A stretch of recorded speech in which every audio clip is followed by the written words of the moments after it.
आज मैं अशोक यादव जी आपसे बात शुरू करूंगा। सामान्यतः मैं राजनीतिक लोगों के पास बाद में आता हूं, लेकिन आज आपसे शुरू करूंगा। बात आई कि बाबर की मानसिकता और बाबर का डीएनए, उस वैसी प्रकृति के लोग, उनका डीएनए एक है जो बाबर को के साथ खुद को जोड़ते हैं। बांग्लादेश में भी वही उत्पात हो रहा है। इसमें समाजवादी पार्टी क्यों भड़की, क्यों कूदी? ऐसा तो कहा नहीं गया था कि समाजवादी पार्टी या उसके किसी नेता का नाम लिया गया हो, नहीं ना। नाम केवल बाबर का लिया गया, फिर संभल कहा गया और बांग्लादेश कहा गया। समाजवादी पार्टी क्यों करेगी? हम सब लोग अपना डीएनए कराएंगे। अशोक जी, सपा का तो नाम नहीं लिया गया कहीं। क्या बाबर के नाम से आप लोग नाराज हो गए?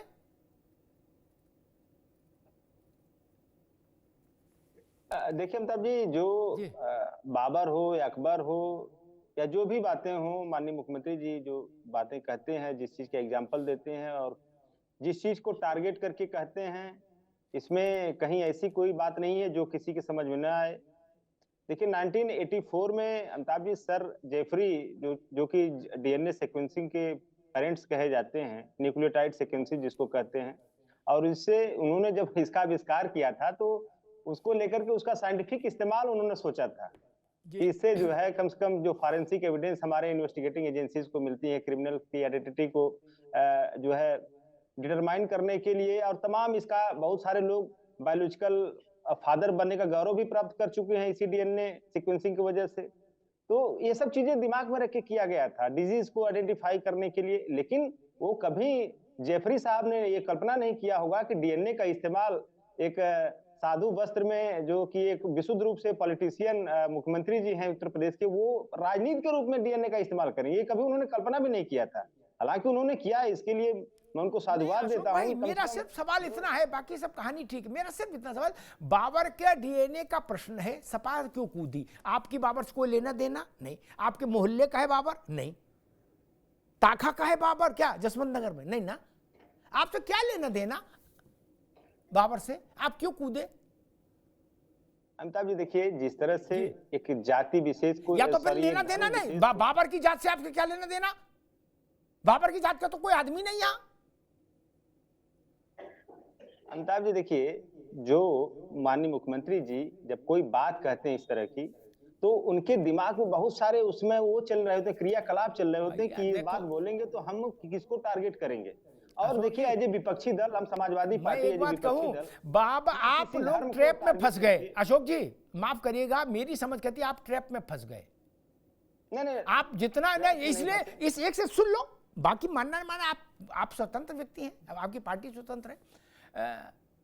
आप बाबर के साथ खड़ा जितनी देर रहेंगे क्या किसी कारण से, उतना ही मुश्किल होगी, जान लीजिए। भारत में बाबर की पैरवी नहीं हो सकती ना, किसी एंगल से नहीं हो सकती ना। मुझे पता नहीं, आप लोग बाबर के डीएनए के नाम पर सपा के सारे लाखों लोग डीएनए कराने को तत्पर हो गए। अशोक जी नहीं, ये बड़ी घटना हो जाएगी कि बाबर के नाम पर, बाबर के सम्मान में सपा मैदान में नहीं, ऐसा नारा चलेगा। अशोक जी देखिए अमिताभ जी, उस चीज को दूसरी तरह से भारतीय जनता पार्टी इस्तेमाल कर रही है। जो आपने कहा कि बाबर की बात को लेकर के समाजवादी पार्टी क्यों, क्योंकि बाबर से संभल का क्या ताल्लुकात? मैं तो यही मेरा अगला सवाल था, आपसे निवेदन था कि बाबर से संभल का क्या कनेक्शन हो सकता है, या संभल का बांग्लादेश से क्या कनेक्शन हो सकता है, या हिंदुस्तान का बांग्लादेश से क्या संबंध हो सकता है। हिंदुस्तान के हिंदू अलग हैं, हिंदुस्तान के मुस्लिम अलग हैं, बांग्लादेश के हिंदू अलग हैं, बांग्लादेश के मुसलमान अलग हैं। लेकिन बांग्लादेश को लेकर के हिंदुस्तान में जिस तरह से एक पॉलिटिकल माहौल, एक जो पोलराइजेशन का माहौल बनाया जा रहा है, इसका संबंध समझ में नहीं आ रहा हम लोगों की। अगर आपने कहा ना कि संबंध सपा का बाबर से क्या है, मैं तो वही कह रहा हूं कि वो बांग्लादेश से भारत का क्या कनेक्शन है। अगर वहां का हिंदू है, वहां का मुसलमान, वो अलग देश का हिंदू मुसलमान है, हमारे देश का हिंदू मुसलमान अलग है, तो इसको जोड़ने का संबंध से क्या ताल्लुकात है।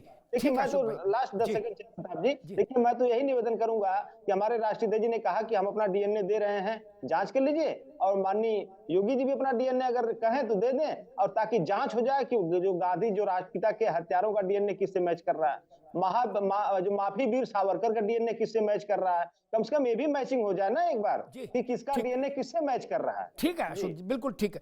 बाबर का डीएनए आप लोग लाएंगे ये भी देखना पड़ेगा बाबर के डीएनए की शीशी कौन लाएगा, सपा लाएगी, कौन लाएगा, तो भी तय करने ढूंढना पड़ेगा। खैर, मैं एक बात कहता हूँ, अशोक जी ने 2 प्रश्न रखे, बाकी तो पॉलिटिकल वो है, टिप्पणियाँ हैं। 2 प्रश्न उन्होंने रखे, उनका उत्तर देना व्यासपीठ के नाते मेरी जिम्मेदारी है, मेरे लिए व्यासपीठ है। संभल से बाबर का वही रिश्ता जो अयोध्या से है, वहाँ भी मंदिर ध्वस्त किया, संभल में भी बाबर के ही सिपहसालार ने मंदिर ध्वस्त किया और यहाँ मस्जिद बनाई, इसलिए रिश्ता बनता है। अशोक जी ने पूछा वही बात ओवैसी पूछ रहे थे शायद कि बांग्लादेश से हम लोगों का क्या लेना देना। मेरे भाई, 15 अगस्त 1947 से पहले, विभाजन से 1 मिनट पहले तक ये यही थे, सब एक ही थे, सब भारतीय थे, पुश्तों से लेना देना कैसे नहीं रहेगा भाई मेरे, सब भारतीय थे। ये कोई मंगोलियन है क्या कि तुर्क हैं? नहीं, ये अरब के लोग नहीं है ना मित्र, ये तो इनके पुरखे यही मरे जिए। 47 में पाकिस्तान बना, 71 में बांग्लादेश बना, सब इसी भारत माता की संतान हैं। बांग्लादेश में जो लोग हैं सबके 3 पीढ़ी पहले यही थे कि नहीं थे भारत में, सबकी नागरिकता भारत थी कि नहीं थी। तब इसलिए अशोक जी फिर रिश्ता तो बनेगा। ये जापान का मसला नहीं, ये सूडान का मसला नहीं, ये अफ्रीका का मसला नहीं, पाकिस्तान और बांग्लादेश से भारत का विशिष्ट रिश्ता है, उसको नकार नहीं सकते, इसलिए हमारी चिंता जायज है। जब बांग्लादेश बना था तो 27% हिंदू था अशोक जी, आज 7% बचा, 71 से लेके अब तक। उधर वालों की आबादी दिन दूनी रात चौगुनी फल फूल रही है, और हिंदुओं की आबादी सिकुड़कर 7% पर आ गई। और ऐसा नरसंहार होता रहा तो पता लगेगा 1% भी बचना मुश्किल है। इसलिए चिंता का विषय है और चिंतन का भी विषय है। ध्रुव पाठक साहब, ये डीएनए का मसला क्या है, थोड़ा समझाइए, फिर मैं फजील अहमद साहब के पास चलूं। धन्यवाद अमिताभ जी। जी धन्यवाद। अखिलेश जी जिस तरह से स्टेटमेंट दे रहे हैं, आप बहुत सीनियर पत्रकार हैं, आप तुरंत समझ गए कि ये योगी जी के एक ट्रैप में फंस रहे हैं। ये सही बात है, योगी जी ने जो नारा दिया था, जो बाईपोल में रिजल्ट आया कि बटेंगे तो कटेंगे, उसका उसको बेनिफिट मिला है। कुंदर की सीट का उसका एग्जाम्पल है सीधा साधा। तो इस हिसाब से देखा जाए तो अखिलेश जी एक तरफ वोट लेने के लिए ये जो डीएनए वाले मामले में जो हाइपर हुए हैं, वो आक्रामक तरीके की पॉलिटिक्स सीख गए 2024 के बाद। वरना ज्यादातर अखिलेश जी बहुत पोलाइट पॉलिटिक्स करते थे। वो जिस तरीके से आक्रामक हुआ और ये मुद्दा उसने जैसे लपक लिया है, उस हिसाब से देखे तो इसको पूरा पूरा बीजेपी को फायदा होगा। क्योंकि ऑलरेडी योगी आदित्यनाथ जी ये बयान दे चुके हैं कि एक है तो बटेंगे तो कटेंगे, और मोदी जी ने बोल दिया है कि एक है तो सेफ है। उसका महाराष्ट्र में सीधा साधा उसको रिजल्ट दिख गया क्या आया है। और विपक्ष का सबसे बड़ा वीक पॉइंट ये रहा कि बांग्लादेश में जो हुआ, ना उन लोगों ने कुछ प्रोटेस्ट किया, ना कुछ ठोस तरीके से इन लोगों ने ऐसा दिखाया कि हम वहां के हिंदुओं के साथ है। ये सबसे बड़ा वीक पॉइंट है। तो ये सब परिस्थितियां देखते हुए एक तरीके से देखा जाए तो इस तरीके योगी आदित्यनाथ जी का अपर हैंड है, और अखिलेश जी को कहीं ना कहीं आने वाले चुनाव में, अभी तो चुनाव को कहीं टाइम है, लेकिन योगी आदित्यनाथ जी एक एरा सेट कर दिया है कि 27 का इलेक्शन किस बेस पे लड़ा जाएगा। जी फजील अहमद साहब, बाबर के डीएनए के साथ कोई क्यों हिंदुस्तान में खड़ा हो? बाबर से तो कोई लेना देना नहीं, एक आक्रमणकारी था, घोड़े पर ऊंट पर सवार होके आया, इसीलिए पहले सवाल पूछे फिर बोलने के लिए बुलाया आपको, है ना? तो बाबर के डीएनए के साथ कोई क्यों खड़ा हो भारत का व्यक्ति? बाबर की वजह से ही तो एक बार अखिलेश यादव और 2-3 बार तो मुलायम सिंह यादव जी मुख्यमंत्री बन गए। बाबर की वजह से बन गया ना। बाबर का डीएनए इस देश में खत्म थोड़े हो गया है, आबादी है इस देश की। और दूसरी बात, आप जो कह रहे हैं कि जिस तरह से यहाँ की मीडिया, इंडिया की, भारत की मीडिया बांग्लादेश के बारे में दिखा रही है, उसी तरह से बांग्लादेश की मीडिया ये दिखा रही है कि संभल में हिंदूवादी सरकार ने 5 मुसलमानों का कत्ल कर दिया। ये बांग्लादेश में चल रहा है। तो क्या हमारी मीडिया, बांग्लादेश की मीडिया यही वार कर रही है? पार्लियामेंट चल रही है 4-5 दिन से, एक बार वो तो पार्लियामेंट में गिरिराज सिंह भी नहीं उठाए, जो दुनिया भर की हिंदू की बात करते हैं। बांग्लादेश में हिंदू की बात करने की एक बार कोई पार्लियामेंट, बीजेपी के पार्लियामेंट मेंबर ही उठा दिए होते। लोकसभा में क्यों नहीं उठाया मामला? इसलिए कि वहां कुछ हो ही नहीं रहा है। ये सब मीडिया प्रोपेगेंडा चल रहा है। कोई भी अगर पार्लियामेंट में ना उठाते, जो रोज नेता बाहर बोल रहे, पार्लियामेंट चल रही तो नहीं बोल रहे। नंबर एक बात, आपने मीर कासिम की बात की, हम वहीं से शुरू करते हैं। बाबर तो खैर, अब जो है बाबर साहब की हम क्या बात करें, क्योंकि आप उतना टाइम देंगे नहीं हमको। तो मीर कासिम जब आए भारत में तो अफगानिस्तान के रास्ते से आए, तो वहां पे जब हमला किए तो साधु जाकर के छिप गए किले में और 7 दिन तक हमला नहीं किए। तो बाहर निकल के आए और कहे कि हमने अपने ज्योतिष से देख लिया है, विजयी तुम ही होगे। लेकिन रास्ते में एक अड़ंगा है। बोले क्या अड़ंगा है? कहा ये बुद्ध मठ है, इसको तोड़ दो तो तुम्हारा रास्ता साफ है। वहां भी तोड़वा दिया बुद्ध मठ, और वहां से तोड़वा करके पूरा बुद्धिस्ट समाज के बारे में वो खत्म कर रहे, और उसको जो है कह रहे कि तोड़ दो तो हमारा देश, तुम्हारा रास्ता साफ हो जाएगा। और अल्लोपनिषद इन लोगों ने 108 उपनिषद में एक उपनिषद लिखा, अल्लोपनिषद। उस अल्लोपनिषद में ये लिखा गया है कि अकबर जो है महान राजा था, हमें उसकी पूजा करनी चाहिए। पूरा उपनिषद अकबर की तारीफ से भरा पड़ा है। अगर इतना ही चरण चुंबन करना था तो जिसका दादा ही न था बाबर दादा थे अकबर के, तो उसने सारी मंदिरें तोड़वा दी। तो उसके ही पौत्र का आप इतना चरण चुंबन क्यों कर रहे थे? क्यों उपनिषद लिख दी उसके शान में? इतने चरण चुंबन करने का तो किसका डीएनए है?